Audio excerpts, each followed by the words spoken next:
مساء الفل عليكم يا حبايبي، مساء الورد، كل سنه وانتم طيبين. شهر مبارك عليكم يا رب. العربيه دي من المنصوره ما شاء الله، حته الله اكبر، حته جيل كده ما شاء الله من المنصوره. العربيه دي من الغمر بالظبط.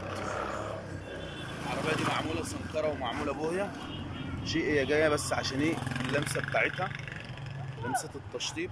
طبعا وش العربيه ده هيتظبط، الشبكه دي تتشال، طقم شبوره محترم، الفوانيس ترتاح، وش العربيه ده كله يتظبط، الساحات دي تتشال، تحط مساحات مكانها، النيكل، الماركات، العلامات. مبدئيا كده طقم الجنط وطقم الكاوتش ده احنا بنشيله، وجايبين لها طقم كاوتش شريطه بيضه وطقم جنط خرشوفه. هم اصحاب العربيه ما شاء الله ناس فاهمه وناس غاويه ما شاء الله، ناس بتفهم.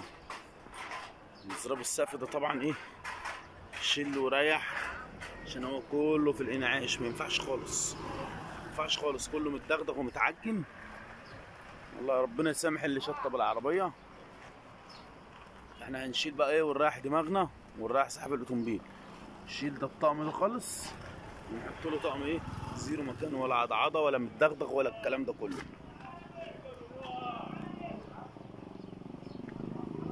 طب ده منظر يعني، وده منظر، ده منظر يعني عربيه متسطبه بالوضع ده.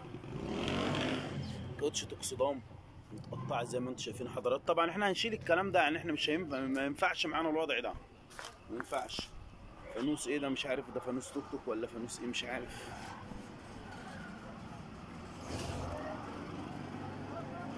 بس طقم النيكل ما فيهوش حاجه تنفع.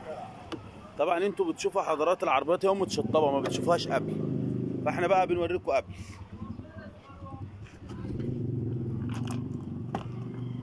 ولا مربوط ولا اي حاجه. الناحيه التانيه مفيش جيب، طبعا هنجيب جيب. الطبلون مدهون، وربنا مدهون بفرشه، والله مدهون بفرشه زي ما انتم شايفين حضرات. يعني اللي عامله كان ماسك فرشه بجد، مش تريقه ولا كلام، زي ما انتم شايفين. الطبلون ده كله هيتشال، ما فيهوش حاجه تنفع. الطبلون ده كله هيتشال بالقشره، بكل حاجه هتتشال. جيب الناحيه دي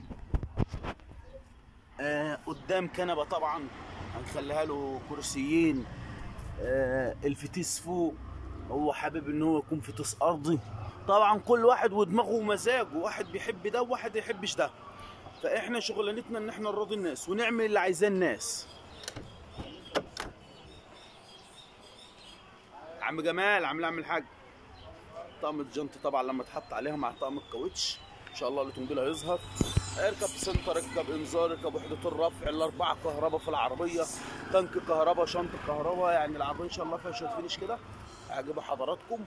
لسه احنا ما جيناش جنبها خالص، احنا بنحدثكم بتاريخ 12 رمضان، 12 رمضان بفضل الله. 25 رمضان العربيه هتكون مع اصحابها بامر الله. بس احنا ايه، حابين نوريكم العربيه قبل، انتظرونا بعد. مساء الفل على الجميع.